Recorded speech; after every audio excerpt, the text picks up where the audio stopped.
Hey, what's going on out there? I'd like to welcome every single one of you to Water Your Soil. So in this video right here, I'm going to be introducing something called the 35% rule.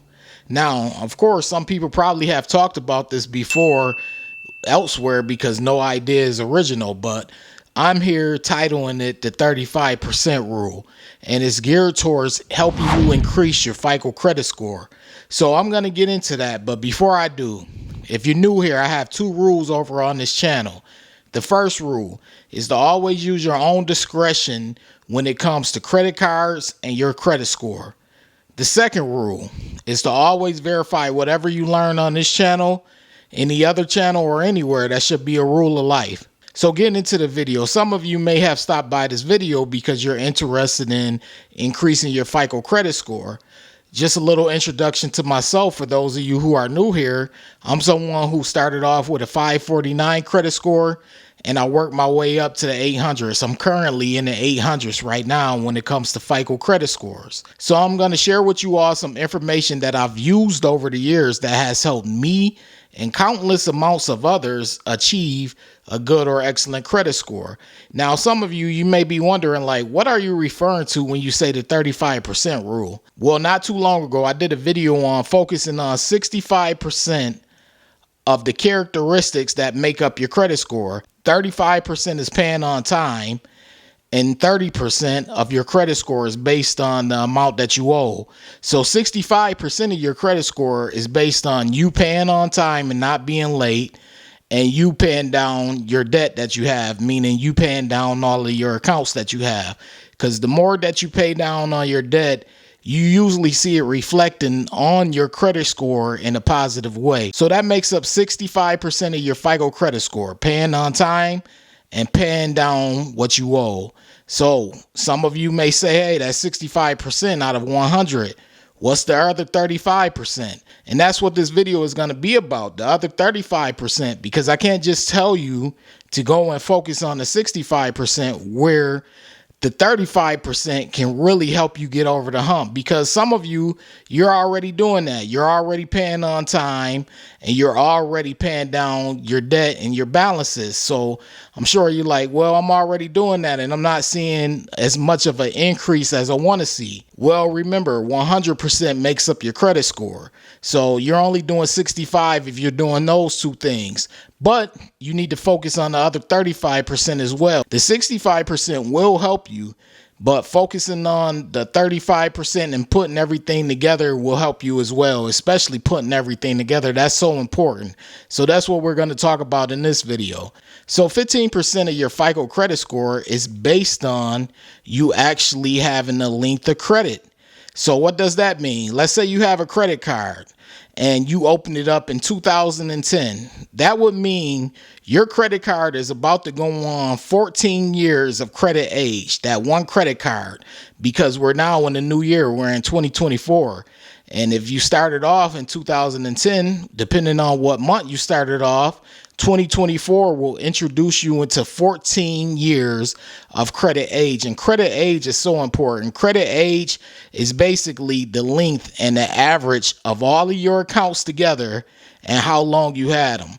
So if you had an account that's been open for 2 years, one that's open for 6 years, one that's open for 8 years, one that's open for 9 years, you'll add the sum of those together, then you'll divide it by the number of accounts that you have, and that'll let you know what your credit age is. Now, it does get complex because you start adding months and things like that. The three major credit bureaus, they actually add months.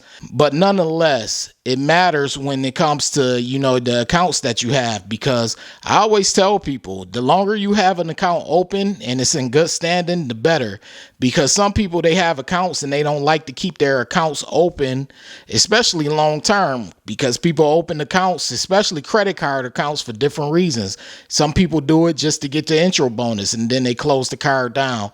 Or some people feel like they outgrow the card. Whatever it may be, I always try to tell people to leave their accounts open and in good standing.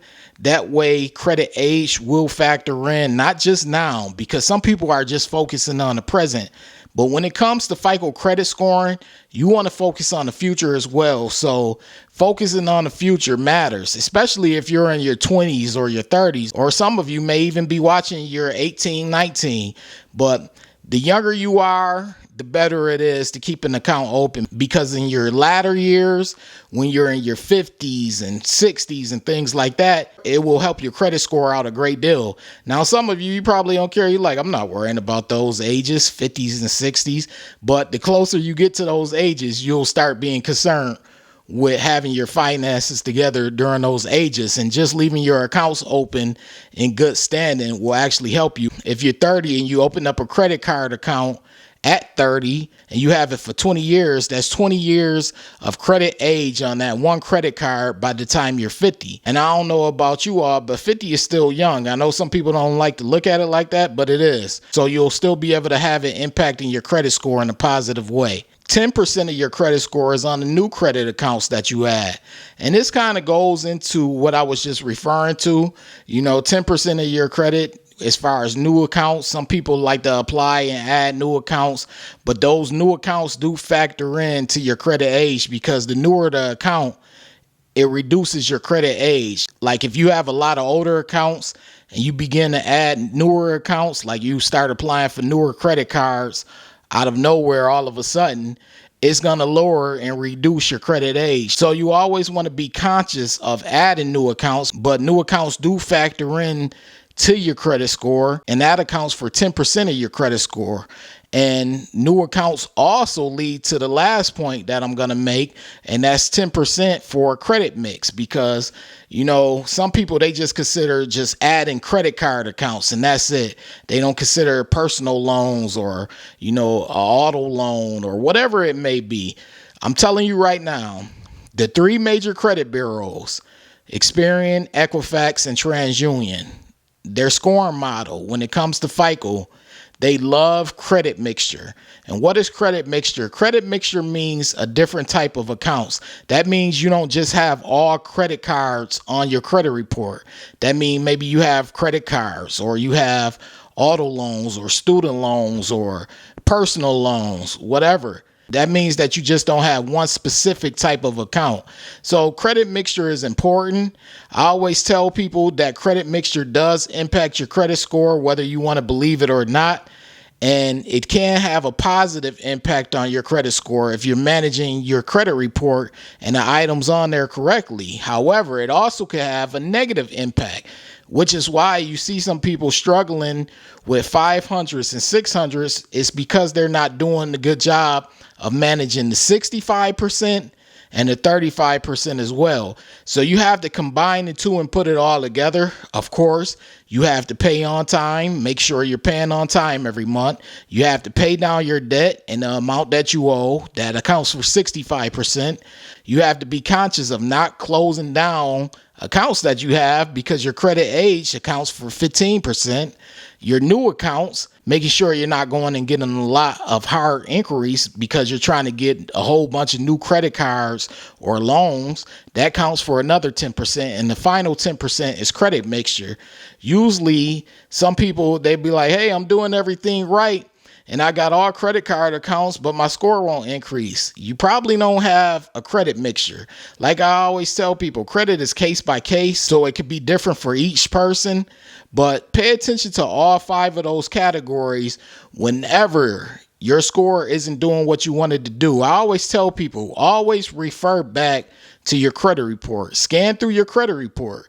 Look at your credit report. See what's going on. See what's wrong. And it will let you know why your score is dropping or increasing or not increasing enough or staying the same. But focus on that 35%. Combine it with that 65%. And it should start working wonders for your credit score. Now, nothing's guaranteed, but throughout time, people have been seeing results from this. So what I'm going to do is I'm going to leave that 65% video in the description. So check below this video in the description box and you will see that 65% video. Check that video out along with this video. And you should know as far as the whole 100% when it comes to putting together that 100%, all 5 categories that go into your credit score. Hey, if you're new here and you feeling the vibe over here, this is Water Your Soil. Be sure to hit the subscribe button, turn on all notifications. That way you don't miss a future video because I post weekly. Also, this goes to every single one of you watching, my subscribers included. Be sure to hit the like button. That's your way of showing the algorithm that you like this video. It also lets the algorithm know you like this channel and you support this channel. I appreciate every single one of you for watching this video. Be sure to share this video if you want to. Be sure to share my other content. I appreciate all of you. This is Water Your Soil, and I'm out. Hold on. Wait. Before you leave, be sure to check out the description box below. That way you can have all the credit resources from Water Your Soil. Also, be sure to hit the subscribe button, the like button as well, all right? In the description box below, I always tell people, check out the description box below for extra resources from Water Your Soil. Part of the description box also showcases my book that I have. I have a book. It's been out for a while now. It's been out for years. It's titled Strategies to Master Credit. The book is available. It's on Amazon. It's on Barnes & Noble. Most online bookstores have the book. And the book is basically about how FICO credit scoring works. Once you understand how FICO credit scoring works, you're pretty much on your way to helping yourself build, develop, and maintain a good credit score. So check the book out whenever you get a chance.